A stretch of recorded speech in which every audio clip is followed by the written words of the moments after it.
Benjamin Ryan Tillman was a native South Carolinian from Edgefield County. He was twice elected governor of South Carolina, and he was the Senator of the United States from South Carolina for 24 years. During his time, Tillman was a strong believer that South Carolina was in need of a program that would educate men on agricultural and mechanical aspects to solve the decrease in agricultural production and lack of industry. He decided to get his idea out by posting articles in newspapers. Eventually, a man by the name of Thomas Green Clemson noticed Tillman's article and invited him to Fort Hill to discuss the idea. Thomas Clemson stated that after he died, he would allow the state to have his land to build their agricultural college. 2 years later, Thomas Clemson passed away and his land became what we now know as Clemson University. At the start of building Clemson's campus, it was decided which building should be built first. One of the first buildings erected on this campus was the Administration Building, known as the Main Hall. However, in 1946, the Buildings and Grounds Committee met to discuss the naming of streets and buildings on campus. At this meeting, they decided to change the name of the Administration Building to Tillman Hall. Despite Tillman's active role in the founding of Clemson University, he also had dark aspects of his career. He led a large role in the Hamburg Revolution and was responsible for the death of many black voters, African American politicians, and many freedmen. In addition, he opposed many aspects of the idea that African Americans deserved any respect. He blatantly opposed President Roosevelt's invitation of Booker T. Washington to the White House because he believed that this would create the idea in African Americans' minds that they were equal. He further stated that this invitation would lead to the necessary killing of many African Americans until they learned their rightful place again. These situations prove that Tillman's values do not align with those of Clemson now: honesty, integrity, and respect. Another important figure in Clemson's history is John Caldwell Calhoun. John C. Calhoun was born on March 18, 1782, in Abbeville District on the western frontier of South Carolina.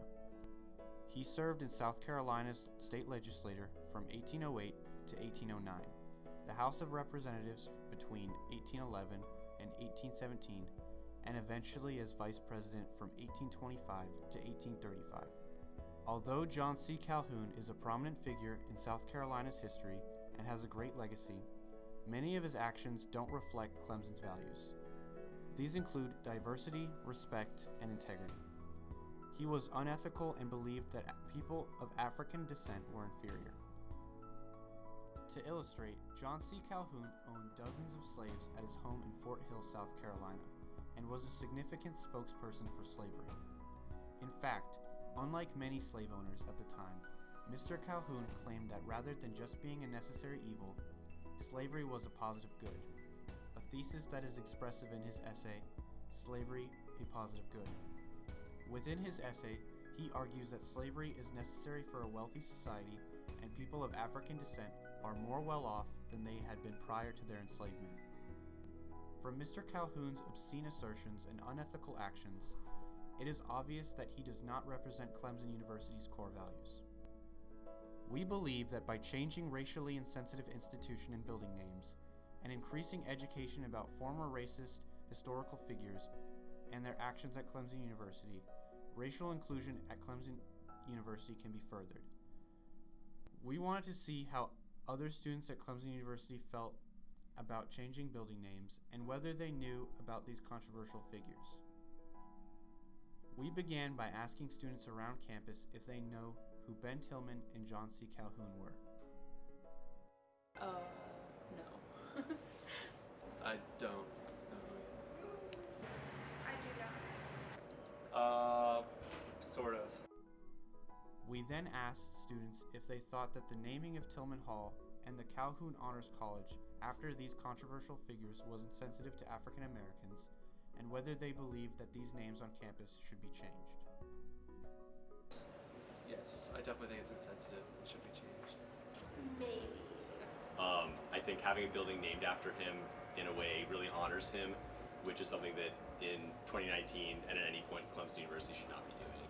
I do think a name change is appropriate, especially given where we're at here in the 21st century, what we stand for as students and what we stand for as a university.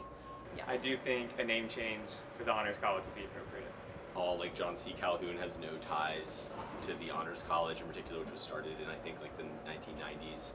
So I definitely think that a name change is necessary and kind of like a logical step for the Honors College to take to try to create a more inclusive and supporting environment of all of its students. I do think that it is insensitive to African Americans. Recently, there have been several attempts to change the name of Calhoun Honors College and Tillman Hall at Clemson University. Clemson University Student Government, CUSG, has requested to change the name of Calhoun Honors College to Clemson Honors College. They are also petitioning to change the name of Tillman Hall, named after Ben Tillman. A petition to change the Honors College name has been published in Clemson University's newspaper, The Tiger, and has been signed by more than 100 faculty members. However, that is less than 1% of the faculty members at Clemson. Similar to Clemson University, one of Yale University's residential colleges used to be named Calhoun College. A few years ago, many Yale faculty members, as well as students and alumni, created a movement in favor of removing the racially insensitive name that was attached to the college. The Witt Committee warns that honoring a namesake whose legacy so sharply conflicts with the university's values should weigh especially heavily when the name adorns a residential college, which plays a key role in forming a community at Yale. In response to this, Salevi stated that the name of Calhoun College must change. However, Yale is careful to not remove all symbols of the past, such as symbols of Calhoun, from anywhere else on campus. The university was not seeking to hide its historical past. Instead, Yale University carefully decided who they wanted to commemorate. Yale's Calhoun College has been renamed after Grace Murray Hopper. She exemplifies the core values of Yale and continues to be an honorable symbol for Yale University. Yale's response to the situation with Calhoun College is important to consider because the Calhoun Honors College at Clemson is named after the same man, John C. Calhoun. We believe that buildings named after racist historical figures at universities are insensitive towards African American students. Activists at universities are simply demanding for equality, fairness, and inclusion. We are advocating for the changing of these names at Clemson University and increasing education about these controversial figures. Although some people knew who Ben Tillman and John C. Calhoun are, many people are unaware. By changing building names, Clemson University can facilitate long-due social progress and move forward, aiming to increase racial inclusion on campus and helping students feel like part of the Clemson family.